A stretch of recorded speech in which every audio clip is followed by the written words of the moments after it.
Rescue 1122 तांदरावाला में पिछले अगस्त 2018 से शुरू है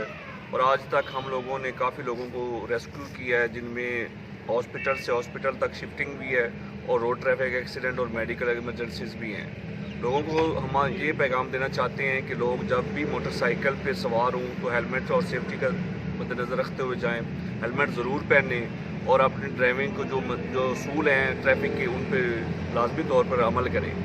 तांदरावाला के अंदर काफ़ी मेजर एमरजेंसीज भी हम लोगों ने डील की हैं, जिनमें रोड ट्रैफिक एक्सीडेंट भी थे, बिल्डिंग कोलैप्स के भी हैं और फायर केस भी हैं, जिनमें हमारे तमाम अमले ने बड़ा अच्छी कारकर्दगी दिखाई है और हम लोगों ने काफ़ी मरीज़ों को उनकी ज़िंदगियाँ बचाई हैं। तकरीबन